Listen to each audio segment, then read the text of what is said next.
telah memberikan kita berbagai macam kenikmatan, di antaranya nikmat iman, nikmat Islam, serta nikmat sehat, sehingga kita bisa berkumpul pada acara tausiah dalam rangka Hari Santri Nasional tahun 2025, mengawal Indonesia merdeka menuju peradaban dunia.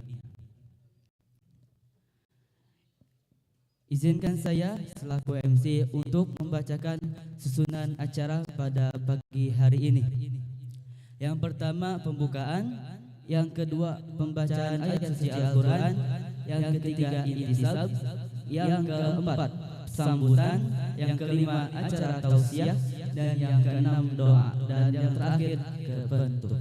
Mari kita mulai acara pada pagi hari ini dengan membaca basmalah. Bismillahirrahmanirrahim. Acara yang selanjutnya yaitu pembacaan ayat suci Al-Quran yang akan dibacakan oleh Muhammad Faiz, santri kelas 10. Kepadanya kami persilahkan.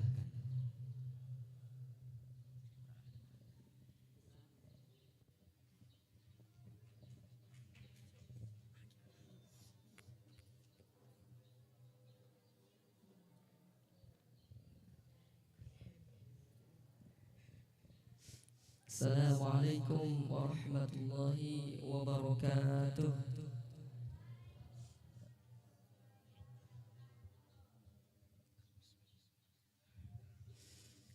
A'udzu billahi minasy syaithanir rajim.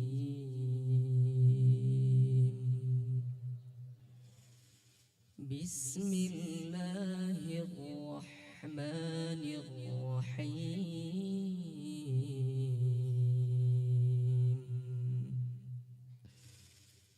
Qul ya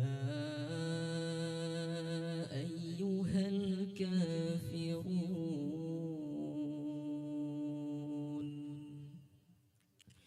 la a'budu ma ta'budun wala antum 'abiduna ma a'bud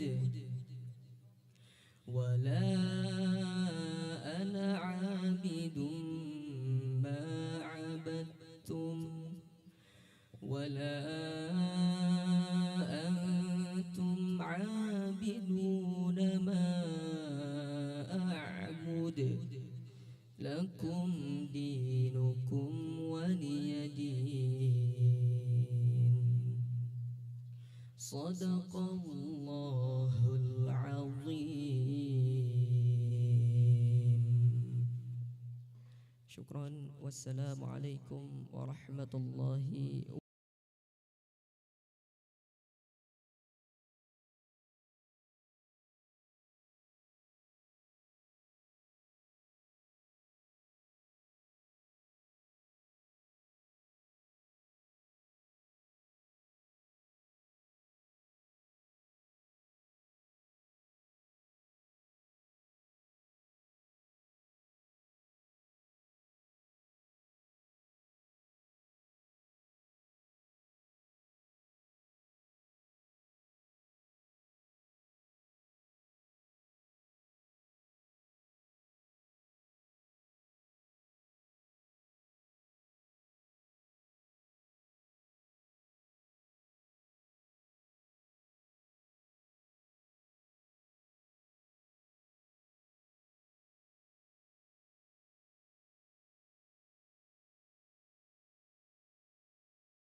Mahat beserta para wadir yang kami hormati, Bapak Kepala, Ibu Kepala, seluruhnya Dewan Asatid yang kami hormati,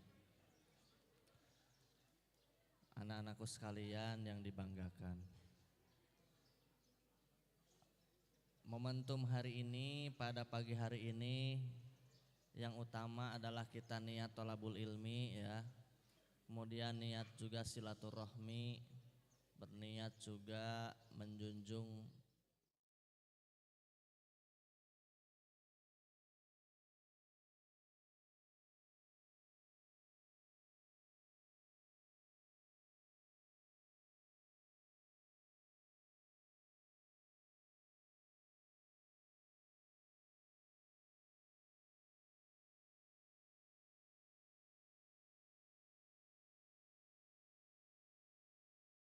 kemasyarakatan, unsur-unsur kenegaraan kita mengakui bahwa peran santri itu adalah salah satu ujung tombak kemerdekaannya lahirnya negara kita Republik Indonesia. Kita selaku santri mesti bersyukur dan berbangga. Ya. Santri itu memiliki karakter yang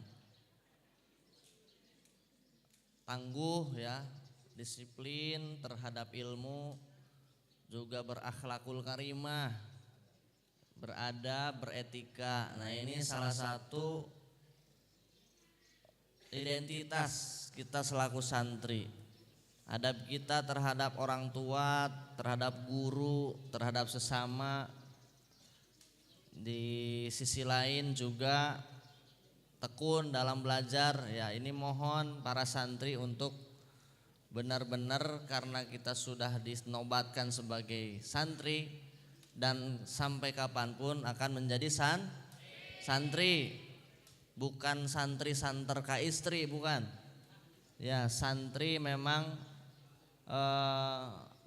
orang atau seseorang yang menjunjung tinggi adab dan ilmu. Ini laki-laki putra yang bawa kopiah itu dipakai. Kalau dalam bahasa Sunda itu ada istilah kirata, dikira-kira tapi nyata. Terus ada istilah serapan. Jadi orang-orang Sunda itu pintar sekali zaman dulu tuh menyerap bahasa. Kopiah itu das asar katanya dari khaufiyah, khauf dari rasa takut. Ya, diharapkan dan dihimbau dan dianjurkan. Jadi walaupun ini enggak wajib sih enggak, kita enggak pakai kopiah itu enggak dosa kok. Ya. Hanya saja sepuh-sepuh kita dahulu diharapkan ketika kita memakai kopiah ini, diharapkan dimanapun kapanpun rasa takut kepada Allah itu tertanam. Jadi khaufiyah, khauf. Jadi toslah sesunda mah kopiah, dari khauf. Maka dalam kaidah disiplin ilmu fikih diantaranya salah satu ya yang bisa menggugurkan adalah itu ya hafiyar ros atau gugundulan. Ya, kalau ketika dalam keluar dari rumah hafiyar ros. Jadi tidak memakai kopiah, tidak memakai penutup kepala itu salah satu diantaranya menggugurkan adalah atau dianggapnya itu tidak bisa dipegang omongannya ketika di mahkamah atau di pengadilan. Nah, itu hal-hal yang berbau simbol itu ternyata dipertimbangkan di dalam hukum. Anak-anakku sekalian, jadi mohon untuk tidak dianggap sepele ini terkait dengan identitas santri A. Ya, teteh, kalau teteh kan pakai kerudung, alhamdulillah nggak ada yang melepas kerudungnya. Ini laki-laki putra, mohon setiap sehari-hari, apalagi kalau ada kegiatan-kegiatan, ya, apakah itu pengajian atau upacara atau di kelas, ya.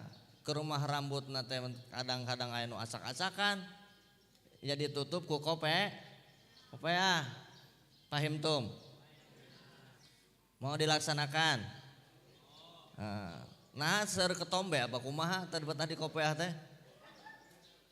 Ser ketombean, situ si Hanif seserian bae nih. Kopiahna dipakai bager. Nah, supaya nilai kesantriannya lebih muncul pan kasep tas si Hanif teh alhamdulillah hitam manis. Ya. Ah. Jadi yang hitam manis, yang putih berseri laki-laki. Nah, ini salah satu nilai-nilai hal yang dianggap kecil tapi berimpact kepada yang dianggap besar, yaitu kalau seandainya gini bahasanya itu berarti kalau adalahnya gugur berarti secara bahasa lain ya dihukumi orang fasik kan gitu. Nah, ini kita nggak mengharapkan santri-santri kita ya yang berbau kecil-kecil ya kayak kopiah ya kalau apa namanya sholat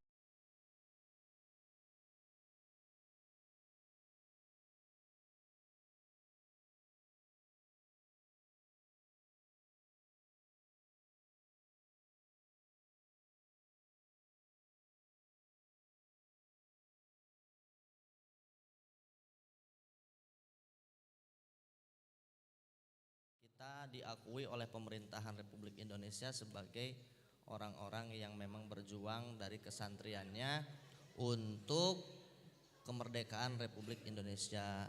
Billahi hidayah taufik. Assalamualaikum warahmatullahi wabarakatuh.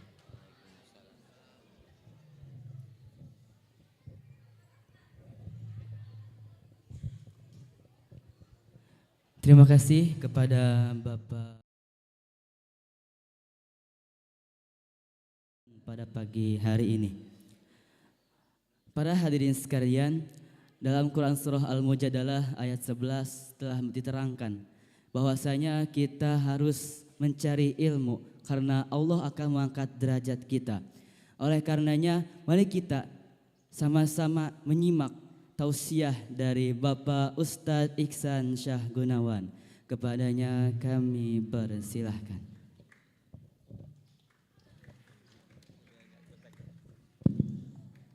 Tes. Assalamualaikum warahmatullahi wabarakatuh.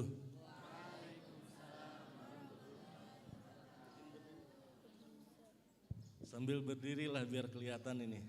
Yang cakep-cakep, yang ganteng-ganteng dan yang cantik-cantik nih santriwan dan santriwati atau santri dan santriyah katanya istilahnya itu. Alhamdulillahilladzi arsala rasulahu bil huda wad dinil haq liyuzhirahu 'alad dini kullihi wa kafa billahi syahida.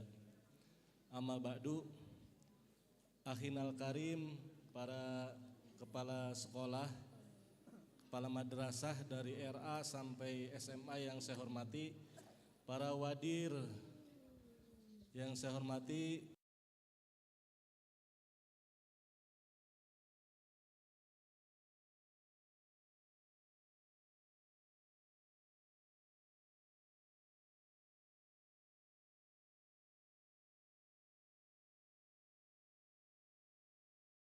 kehadirat Allah Subhanahu wa taala. Sholawat dan salam semoga tetap dilimpahkan atas junjungan kita Habibana wa Nabiyana Muhammad sallallahu alaihi wasallam. Bagaimana kabarnya hari ini? Baik, alhamdulillah saya baik. Ada yang masih nangis? Ingat rumah? Cung. Oh, ya Allah, banyak, lebih dari 12 orang. Putra masih nangis mana Cung? Masih ada yang nangis. Gak apa-apa lah, biasa itu. Nanti ke depannya enggak. Baik, pada hari ini kita adalah sedang memperingati Hari Santri. Kenapa Hari Santri kok diperingati? Nah, pertama kali Hari Santri itu diperingati pada tahun berapa? Ada yang tahu? 2015 pada masa Presiden Joko Widodo. Nah, itu Hari Santri pertama kali diperingati. Kenapa sih Hari Santri harus diperingati? Ternyata setelah ditelusuri banyak sumbangsih santri, ini sumbangsih santri terhadap terbentuknya negara Republik Indonesia.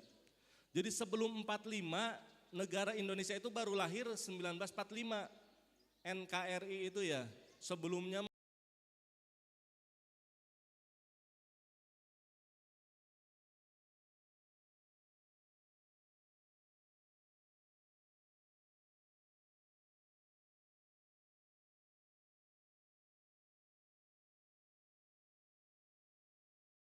sejak 45, jauh sebelum 45 sebenarnya santri itu sudah berperan dalam mengusir penjajah. Kita dicokoki dalam pelajaran sejarah itu bahwa Indonesia dijajah selama 350 tahun, tambah 3 tahun oleh Jepang. Benar tidak? Itu pro kontra, tidak akan dibahas di sini. Yang jelas Belanda mulai aktif menjajah kita itu adalah sejak awal abad ke-19. Berarti 18 berapa? Jadi sejak awal abad ke-18 itulah Belanda mulai aktif menjajah kita. Ada apa? Ada di kamera ya. Nanti ini live YouTube nih kayaknya. Jadi kalian dilihat oleh orang tua kalian via YouTube. Jadi kembali awal abad ke-18, awal abad ke-19 Belanda itu aktif menjajah kita. Walaupun mereka udah datang memang udah lama. Pertama kali yang datang ke kita itu bukan Belanda sebenarnya, tapi Portugis. Ya Portugal, idolanya kalian tuh di bola. Cristiano Ronaldo tuh orang Portugal. Itu penjajah dulunya. Spanyol, idola kalian juga di bola, itu penjajah juga. Inggris, idola kalian di bola, itu juga penjajah. Jepang juga penjajah. Korea? Wah ini pasti banyak penggemar K-pop. Korea enggak ya? Nah, itu menjajah. Kemudian datang setelah Portugis itu ada Belanda dan lain sebagainya. Datang awalnya itu mau berdagang Belanda dengan POC-nya itu.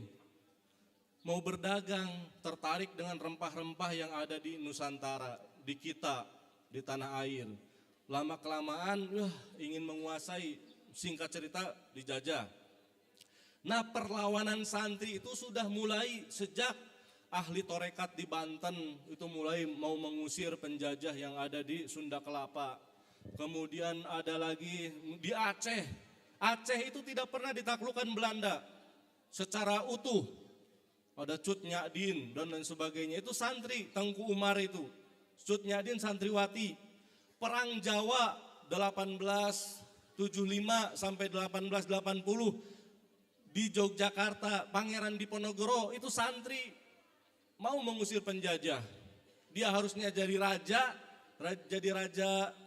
Yogyakarta enggak mau. Dia malah milih bergerilya melawan mau mengusir penjajah. Itu 5 tahun perang Diponegoro menyebabkan Belanda bangkrut. Gara-gara tidak bisa langsung menaklukkan Pangeran Diponegoro. Beliau santri.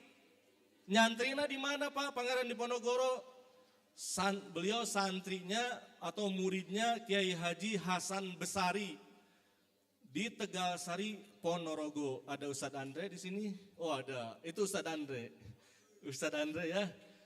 Pangeran Diponegoro itu nyantrinya di Tegalsari Ponorogo. Pondoknya masih ada sekarang.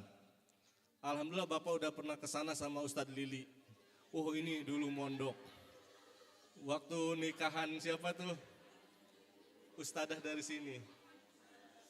Halo? Putra siap? Oh, masih. Jadi Pangeran Diponegoro itu santri. Kemudian siapa lagi ya yang pejuang santri itu? Kemudian ada Suwardi Suryaningrat. Pernah dengar Suwardi Suryaningrat? Siapa? Ki Hajar Dewantara, benar. Bapak pendidikan itu santri, nyantrinya di Klaten, Neng. Di Kiai Haji Zainuddin Sulaiman.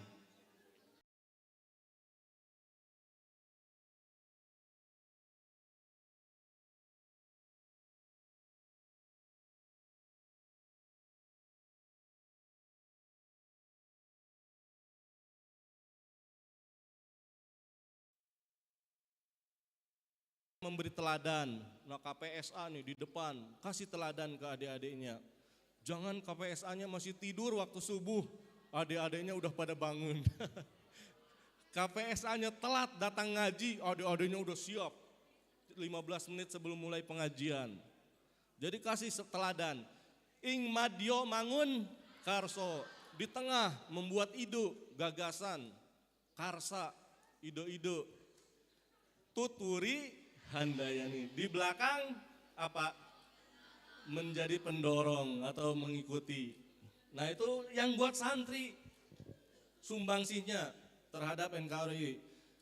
Raden Ajeng Kartini itu juga santri, tokoh atau pahlawan emansipasi wanita, mengangkat harkat derajat perempuan.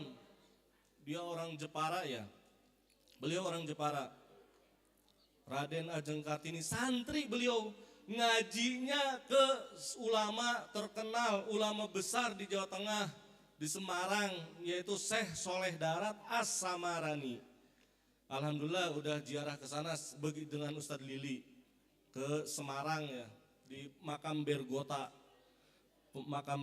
di kota Semarang.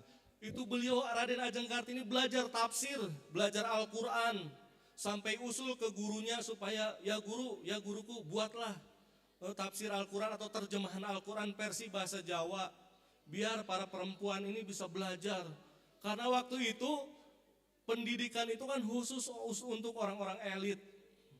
Ada apa itu, MLS ya, ada MULO dan lain sebagainya, ada HBS dan lain sebagainya. Itu hanya diuntukkan untuk orang-orang Belanda dan orang-orang elit atau orang-orang priai.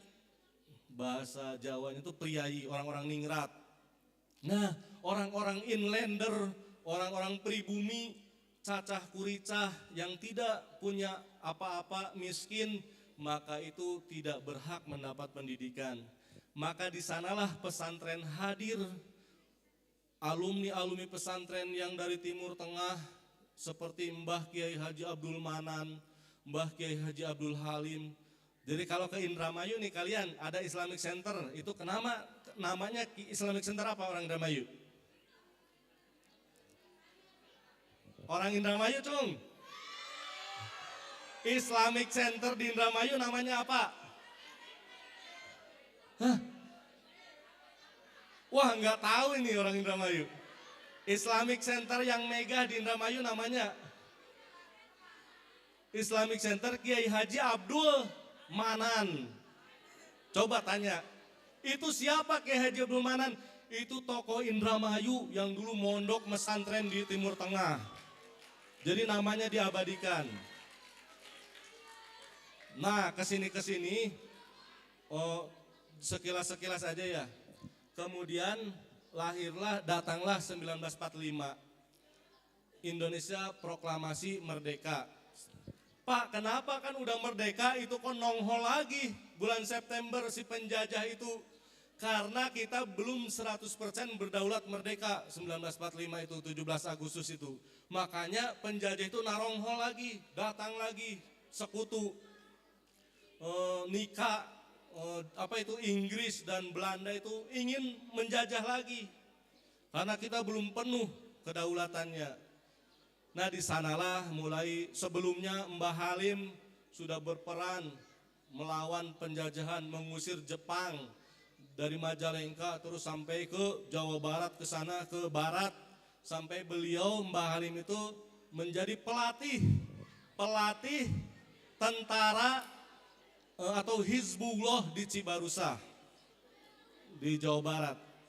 Masuk Bekasi sekarang ya Cibarusah. Ada orang Cibarusah? Bekasi ada? Wah Bekasi. Itu Mbah Halim melatih tentara atau Hizbullah waktu itu yang cikal bakal TNI itu di Cibarusah Bekasi. Perempuan ada orang Bekasi? Cung. Wah ada orang Bekasi. Itu di sana ya Mbah. Jadi berbagai pelosok serentak melakukan perlawanan. Sayangnya tidak bersatu. Puncaknya pada 22 Oktober. Kenapa ini dinamai Hari Santri? Karena 22 Oktober inilah muncul fatwa atau apa ya, semacam himbauan resolusi jihad untuk mengusir lagi penjajah. Dari radius 94 km di Surabaya itu wajib fardu ain hukumnya. Jadi ditetapkan. Jadi mengusir penjajah itu hukumnya fardu ain. Kalau di luar radius 94 itu hukumnya fardu kifayah. Jadi perwakilan saja. Itu fatwa ditetapkan setelah 2 hari 2 malam para kiai itu melakukan musyawarah. Di mana? Di Jombang, Tebu Ireng. Kiai-kiai kemudian diundang dari Jawa Barat, ada 3 kiai asal Cirebon, Neng. Kiai Haji Abbas dari Buntet, pesantren Astana Japura, Cirebon. Ana wong Cirebon. Cung, wah akeh ya. Wong Cirebon gitu. Ya, wong Cirebon. 3 ulama Cirebon hadir di sana. Yang pertama dari Buntet, Kiai Abbas. Yang kedua Kiai Satori Arjawinangun. Yang ketiga Kiai Amin Babakan Ciwaringin. Semua ke sana mimpin. Dan Kiai Abbas itulah yang ditunjuk menjadi panglima perang mewakili santri. Jadi masyarakat, santri dan tentara bergabung pertempuran Surabaya 10 November itu. Bergabung semua. Dan kaum santri dipimpin oleh Kiai Abbas bin Abdul Jamil, kemudian tentaranya dipimpin oleh Bung Tomo atau Dokter Sutomo. Kalau kalian ke Surabaya ada kandangnya Persebaya Surabaya, itu adalah Gelora Bung Tomo, ya. Kalau Gelora Bung Karno ya itu di Jakarta. Di sana kandangnya Persebaya tuh bajul ijo. Bajul itu buaya, ijo itu hijau. Jadi karena ininya hijau ya jadi buaya ijo tuh. Itu diabadikan namanya menjadi Gelora Bung Tomo. Kalau di Majalengka Gelora Bung di Majalengka. Pak Asep di Majalengka apa namanya tuh? Warung jambu. Gelora Bung Karna. Nah, itu belum dikasih nama di Majalengka ya. Jadi santri-santri itu kemudian melawan pasukan Nika, pasukan sekutu di bawah Inggris dan Belanda. Puncaknya resolusi jihad atau fatwa jihad itu direspon semua orang Surabaya atau arek-arek Surabaya. Arek itu apa ya? Bocah lah, bocah-bocah anak-anak. Anak-anak Surabaya semua tumpah, santri dari sekitar Surabaya dan sekitarnya itu melawan penjajah yang mau menjajah lagi. 1945 diusir lagi. Bahkan dalam sejarah itu yang ngebom mobilnya Brigadir Jenderal AWS Malabi orang Inggris itu adalah santri Tebu Ireng, namanya Harun. Harun ini yang nyimpen masang bom di mobilnya Malabi, pemimpin sekutu waktu itu. Karena santri dikira bom itu percon, petasannya, dia nggak mau lari, malah ditinggalikun, bitu entunya, bitu, boledug, bitu, semua dia kena sampai meninggal di sana dekat mobil itu. Ada fotonya, foto klasik ya, mobil Malabi kemudian bergelimpangan, orang meninggal di sekitarnya. Itu termasuk yang ngebomnya, santri juga. Jadi santri itu luar biasa. Jadi kalian itu, kita itu memiliki sumbangsih yang sangat luar biasa untuk kemerdekaan, untuk terbentuknya NKRI. Belum lagi Kiai Abdul Halim, ikut Kiai Ahmad Sanusi, kemudian siapa lagi, Kiai Hasim As'ari, Kiai Haji Ahmad Dahlan. Itu mereka itu adalah santri, kiai yang berjuang memperebutkan kemerdekaan. Mereka berfatwa bahwa hubul waton minal iman, cinta tanah air sebagian dari iman. Cinta tanah air ketika dijajah kita wajib bersama-sama mengangkat senjata untuk mengusir penjajah. Nah itu sekilas tentang santri. Pak, santri zaman Nabi ada enggak? Terserah mau bilang ada, mau bilang tiada, enggak apa-apa. Yang jelas istilah santri itu belum ada zaman Nabi. Cuman ada namanya ahlu sufah. Ini cikal bakal istilah sufi atau tasawuf. Ada yang bilang dari sini.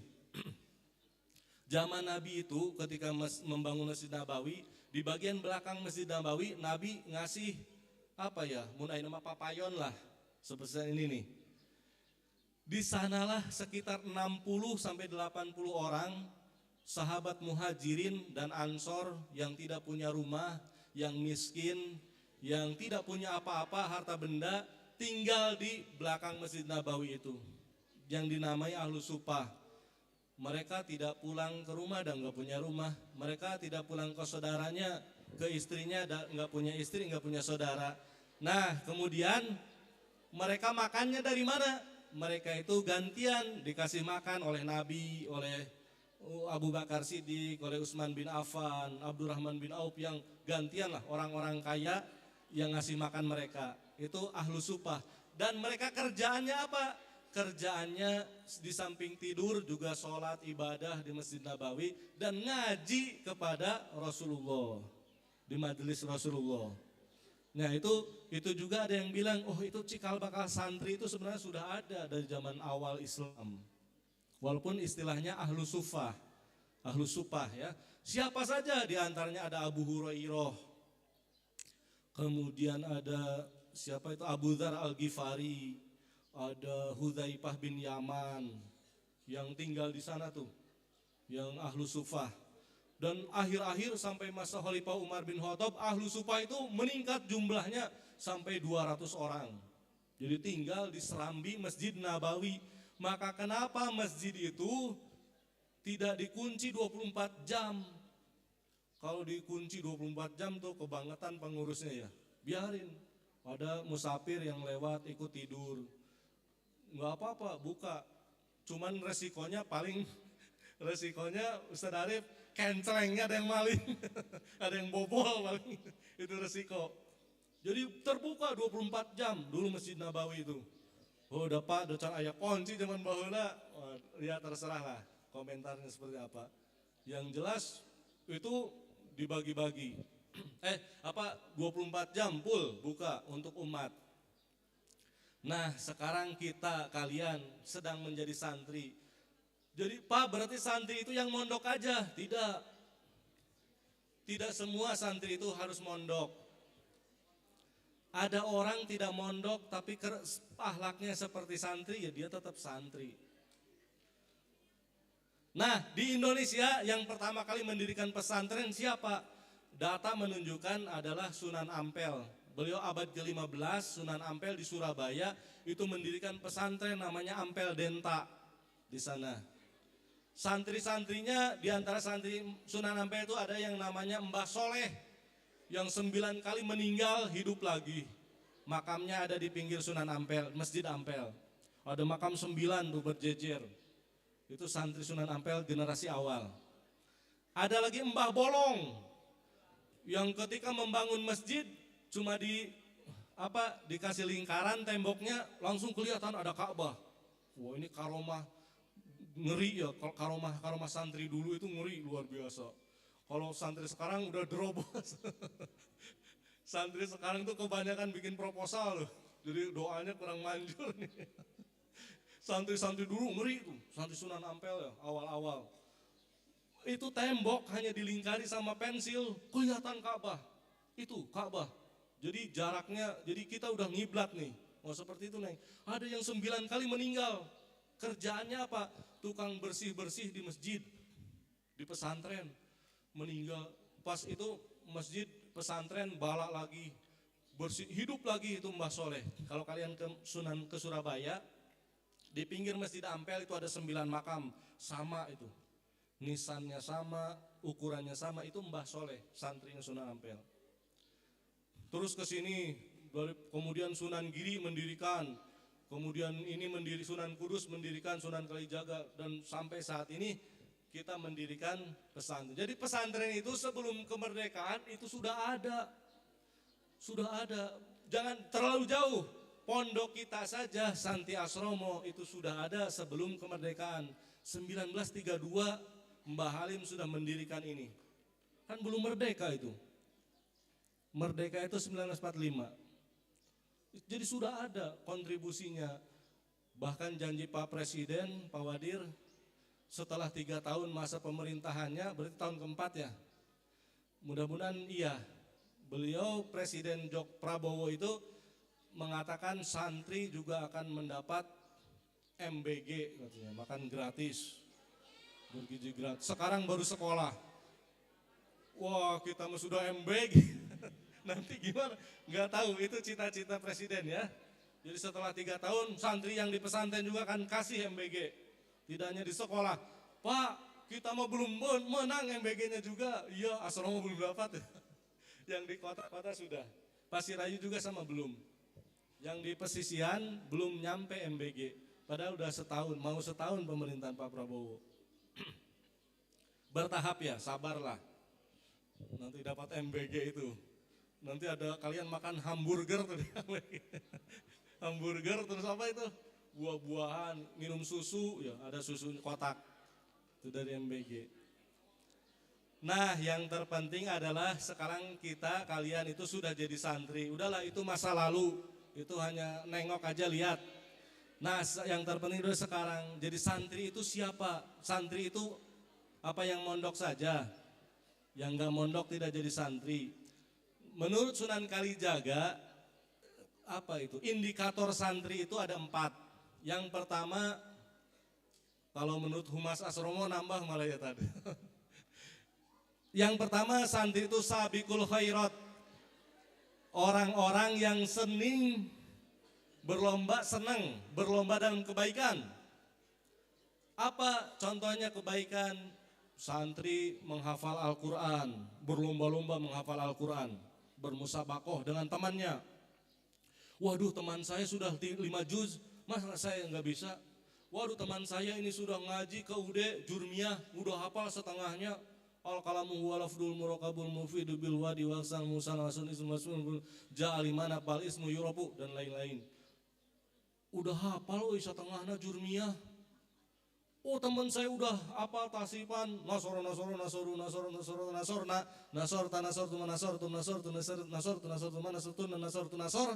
Nah, udah hafal. Saya belum hafal. Nah, itu berlomba-lomba dalam ilmu. Karena dulu ini semua Bapak Ibu guru kalian yang ada di depan ini mayoritas sudah pernah menjadi santri.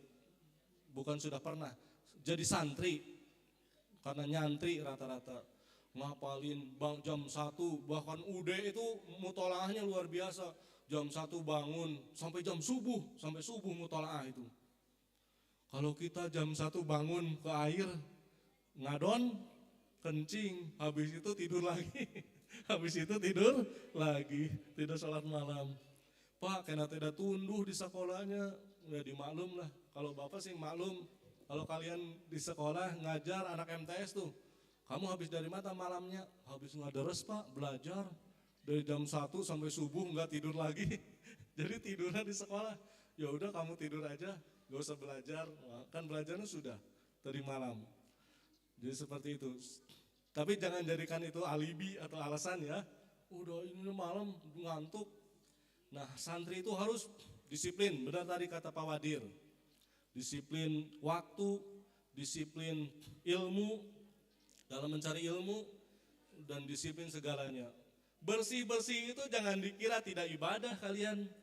Kalian nyapu tiap pagi dan sore itu ibadah. Itu bagian dari amalnya santri. Kalau bahasa istilah santrinya itu, istilah santri Jawa Timuran, Jawa Tengah itu namanya ro'an. Ro'an itu kerja bakti, bersih-bersih. Itu bagus juga. Ada yang nanti ada yang di bidang media kembangkan karena senangnya di media bakatnya. Nanti satu saat pulang jadi dia dari fotografer atau vlogger dan lain sebagainya. Yang senangnya marawisan seperti ini kakak-kakak yang di depan kalian itu kembangkan, nanti di masyarakat juga perlu itu. Ingat Sunan siapa itu? Sunan Muria dan Sunan Bonang itu dengan gamelannya dia menciptakan gamelan dengan seninya. Kalau kalian waktu SD belajar pupuh yang 17 itu, yang pupuh Kinanti, Pucung, Magatru, lambang, Mas Kumambang dan sebagainya, itu yang menciptakan adalah Sunan Bonang. Kalau belajar pupuh ada versi Sunda, nanti ada versi Jawanya. Kalau versi Jawanya Sunan Bonang yang menciptakan. Itu belajar mulai seni. Wayang Sunan Kalijaga. Jadi apapun kreativitas kalian, apapun kreativitas santri itu dihargai semua. Harus dihargai. Karena itu adalah anugerah yang telah diberikan Allah. Tidak semua orang bisa. Tidak bisa semua orang nabeh genjering itu. Enggak bisa semua orang jadi vokalis. Maka itu bakat. Kembangkan terus ya. Bahkan Bapak usul ke Pak Mudir supaya ada nih di asrama itu satu semacam studio band lah. Biar kalian belajar gitar. Cuman belum di ACC sampai saat ini. Belajar keyboard dan lain sebagainya. Kalian tahu grup band Wali? Nah, Wali Band itu santri itu. Pernah nyanti anggotanya. Si Farhan, Aan Kurnia, terus si Opi. Siapa lagi? Miss. Itu santri, pernah nyantri di Darussalam Ciamis sama nyantri di Latansa Tangerang, pimpinan Kiai Haji Adrian Mafatihul Karim. Nah, nyantri itu keluar buat band, sampai saat ini bandnya eksis. Itu contoh santri. Tapi wayahna sholat kan ya sholat. Jangan hayuh terus ngeband. Kalau santri yang jadi kiai ulama besar nggak usah diceritakan lah. Di antaranya Mbah Halim ini, tokoh pergerakan dan lain sebagainya. Jadi yang pertama santri itu selalu sabikul khairat, berlomba dalam kebaikan. Yang kedua tarikul ma'asi, meninggalkan maksiat. Awas. Kalian membuli teman sedang tidur dikasih lilin, kemudian menyala di kakinya, waduh itu membuli, itu mencelakakan teman itu berdosa. Jangan, tinggalkan. Ya. Atau gimana dan lain sebagainya, membuli loh. Bullying. Sekarang menjadi isu yang sensitif bullying itu. Kalau dulu zaman santri dulu biasa itu ya. Nah, sekarang mah nggak biasa, sensitif. Dulu nggak apa-apa. Bahkan guru menampar muridnya, sekarang mah langsung laporkan, gurunya ditangkap. Dipidanakan, diperkarakan ke polisi. Nah, dulu itu nggak ada hal seperti itu. Malah dulu itu ketika Bapak misalnya mau digundul, kamu kenapa digundul? Nonton layar tancap di pondok, ketahuan sama pengurus keamanan. Mau Bapak pernah digundul nih? Jangan dicontoh ya. Waktu itu hiburan yang paling ramai itu layar tancap. Kalau udah emang nggak nonton jadi nggak digundul nih udah. Bager udah. Nah digundulan. Kamu kenapa pas pulang teh? Kunaon gundul? Dihukum Pak. Oh udah bongan. Nah, justru kita yang disalahkan. Tidak langsung saya nuntut ke pondok. Kenapa anak saya digundul? Enggak. Waktu itu orang tua itu sadar, oh wong anaknya yang salah, tidak boleh nonton layar tancap, malah maksa nonton layar tancap. Jadi tarikul ma'asi, meninggalkan maksiat. Kemudian yang ketiga, kata Sunan Kalijaga, kecenderungan atau indikator santri itu adalah dia orang yang santri naibul ulama. Jadi santri itu pengganti ulama. Jadi kalian ini udah diproyeksikan, udah disiapkan untuk nanti penerus ulama-ulama. Kan sekarang udah banyak yang meninggal ulama-ulama itu. Ulama-ulama yang hebat itu udah meninggal. Nah, pengganti-penggantinya ini. Jadi tumbuh, jadi patah, nanti tumbuh lagi. Meninggal, ada lagi penerusnya. Yang terakhir, rogibun anil ulama. Jadi santri itu senang kepada ulama. Di tengah isu sekarang sedang dibenturkan antara ulama dan para habaib, maka kita bagaimana sikap kita? Kalau kalian tidak tahu menau asal usul dan lain sebagainya, udah mending diam aja. Jangan membela sana, membela sini. Udah diam aja. Sekarang kan sedang dibenturkan antara habaib dan para ulama Nusantara ini, ulama-ulama asli kita dengan ulama-ulama turunan itu, dengan isu-isu dan sebagainya. Ini mereka yang nabuh gendangnya enak saja menari. Jadi kita yang menarinya menari di atas tabuhan gendang orang lain. Maksudnya adalah kita dihantamkan, dibenturkan, anu ngagendangna susurian. Oh itu umat Islam di Indonesia bermusuhan, mecak, biarin supaya pecah belah. Karena NKRI harga mati. Kita jangan terpecah belah. Sebenarnya dari zaman dulu sudah banyak yang ingin menghancurkan Indonesia. Namun karena kita kuat, karena kita bersatu, maka alhamdulillah Indonesia masih utuh. Kecuali Timor Leste yang 1998 itu terpisah dari Indonesia, Timur karena ingin berpisah. Silakan saja. Jadi itu 4 indikator. Di samping lain ada tambahan lagi bahwa santri itu identik dengan hafalan. Banyak hafalannya santri itu. Entah itu hafalan Quran, entah itu hafalan nadoman, entah itu hafalan hadis dan lain sebagainya. Dan itu jadi identitas kita ketika keluar atau sudah tidak di pesantren lagi.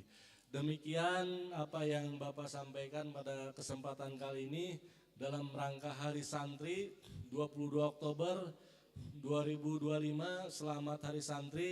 Mudah-mudahan kita menjadi santri yang sebenar-benarnya, yang berakhlakul karimah, yang meninggalkan maksiat, yang berlomba dalam kebaikan, yang senang kepada ulama, cinta kepada ilmu, dan senang tolong menolong dengan sesama. Hadanallahu wa iyyakum ajmain. Wassalamualaikum warahmatullahi wabarakatuh. Waalaikumsalam warahmatullahi wabarakatuh. Terima kasih kepada Bapak Ustadz Ihsan yang telah menyampaikan tausiahnya pada pagi hari ini. Sebelum kita tutup acara pada pagi hari ini, mari kita sama-sama membaca Mahalul Qiyam yang akan dipimpin oleh Bapak Ustadz Fikri Hari Rustiawan. Padanya kami persilahkan. Hadirin dimohon untuk berdiri. Sallallahu ala Muhammad sallallahu alaihi wasallam. Sallallahu ala Muhammad ya Rabbi salli wa sallim.